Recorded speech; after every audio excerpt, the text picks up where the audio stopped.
Bismillahirrahmanirrahim. Ashhadu an la ilaha illallah, ashhadu anna Muhammadan Rasulullah. We begin the name of Allah, Rahman Ar-Rahim, all praise to Allah, Rabbul Alameen. And may the peace and blessings be upon Muhammad sallallahu alayhi wa sallam, upon his family, his companions, and inshallah upon all of us who follow the path of haqq, the path of truth until the day of judgment. Brothers, assalamu alaikum. And just to re-emphasize a real big apology, I thought I'd get here actually early, but the traffic on the Maliban Road was absolutely atrocious, subhanAllah, so I apologize for the delay. Inshallah, the subject I've been asked to present about is concerning the increasing banning or attempt to ban different aspects of Islam which Muslims increasingly are seeking to adhere to. And the key thing about this adherence that Muslims are seeking to hold on to is something we notice not primarily amongst the elder generation, is what we notice increasingly amongst the younger generation. And there's a very important point we must recognize from a very onset, that when you see change, you begin to see change always at the lower level. Because in any society, the youth of today become the leaders of tomorrow. And therefore the effort and the focus of any society is to ensure that the youth of today hold on to, implement, protect, represent the dominant values of that society. So you can imagine every society in the world today, because you know we normally talk about the East and the West. Well, there is no East. Wherever you look, there is just the West. You go to Islamabad, you see Western culture. You go to Dhaka, you see Western culture. You go to the Muslim world, you see Western culture. The West is everywhere. And therefore every society in these countries, and those who are responsible to protect and implement rules in that society, want to make sure that the youth hold on to that dominant value, dominant culture. So it's a shock for them when they wake up in the heart of kufr and they see that the youth around them, who call themselves Mo and Iki and Zufi, that these Muslims, even though they may have a laughing joke about their name, even though they may dress in a manner very similar to their own children here living in the West, that this Mo and Iki and Zufi have a set of culture, have a set of values which they've increasingly become proud of. And they want to hold on to these values and protect these values and take off the naked garments. You know the famous story of the king with no clothes. Take off the naked garments of the decadent Western culture which you see around us, and now start to wear the Islamic garments. And I don't mean literally the Islamic garments.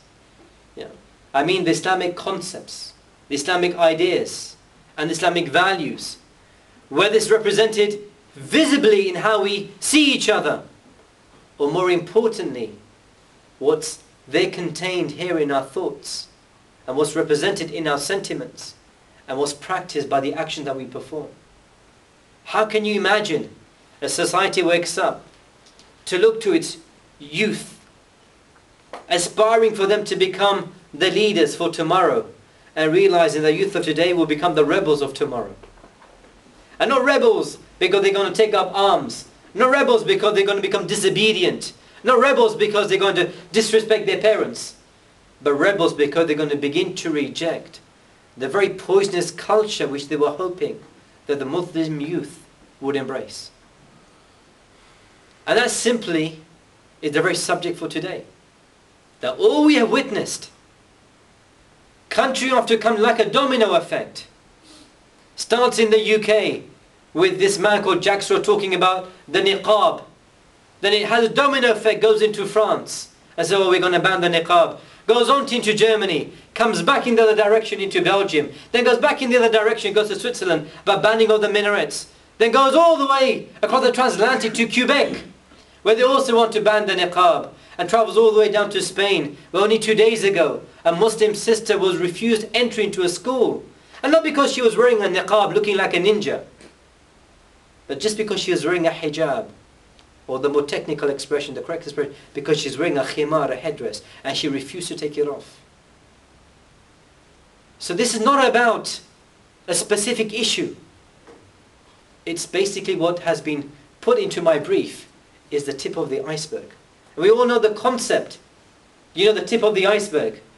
In a couple of, maybe 60, 70 years ago, there was a very famous ship who forgot to understand the concept of that notion that there is the tip of the iceberg. And actually what really matters is not what you can see. What really matters is what's beneath, what you can't see. And when the ship hit the iceberg, called the Titanic, there was a few problems. Now you can imagine today that what we're seeing is the tip of the iceberg. But what we really need to focus upon is not what we can see, but more importantly what we cannot see.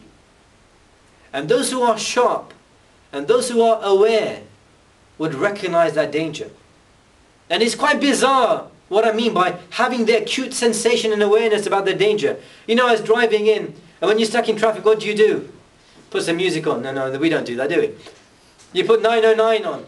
Why? Because you can listen to the news, not because I listen to the football commentary.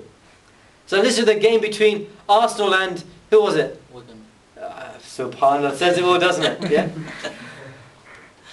And at the end, obviously, I got the impression that Arsenal lost 3-2 or something like that. And then straight after, what do you get? Everyone becomes an analyst. And everyone's ringing in saying, oh, we need to do... Bizarre, the vision that some people had. And the danger they could see on the horizon. If we don't buy a defender, we don't buy a midfield player, we're doomed. And it's all the fault of this man, Arsene Wenger. That's his fault. And he's never... It's amazing, the vision. They don't talk about what they can just see. They talk about what it means for the future.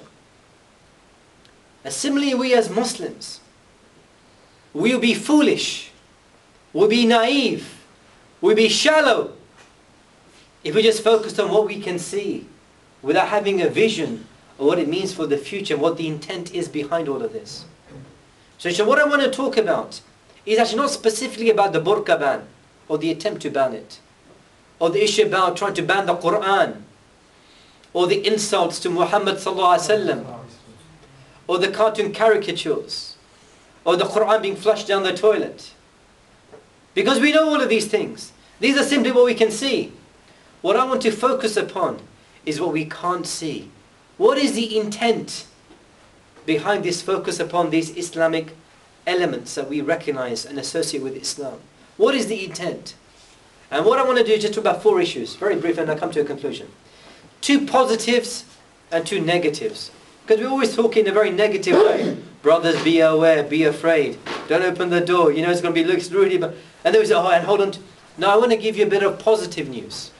Of what we can see beneath. So let me talk about the 2 negative things first. And then we'll focus upon the 2 positive things.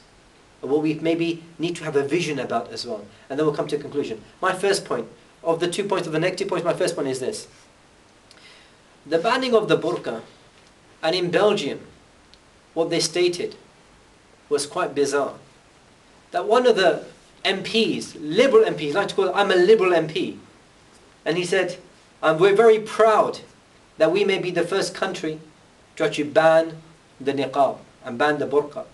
And as Muslims, actually, in all honesty, we should not be surprised, not so much that an action is being taken by the West against Islam.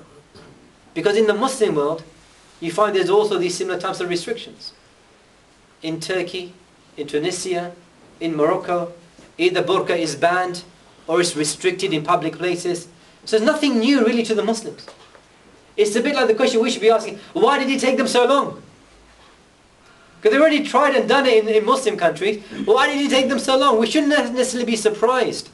But what we should recognize and what we should be smart about is the hypocrisy of it, the contradiction of it, and what lies beneath it. And what's the contradiction? Let me give you the contradiction. I say to all of you, brothers, I'm a proud, liberal, freedom-loving man.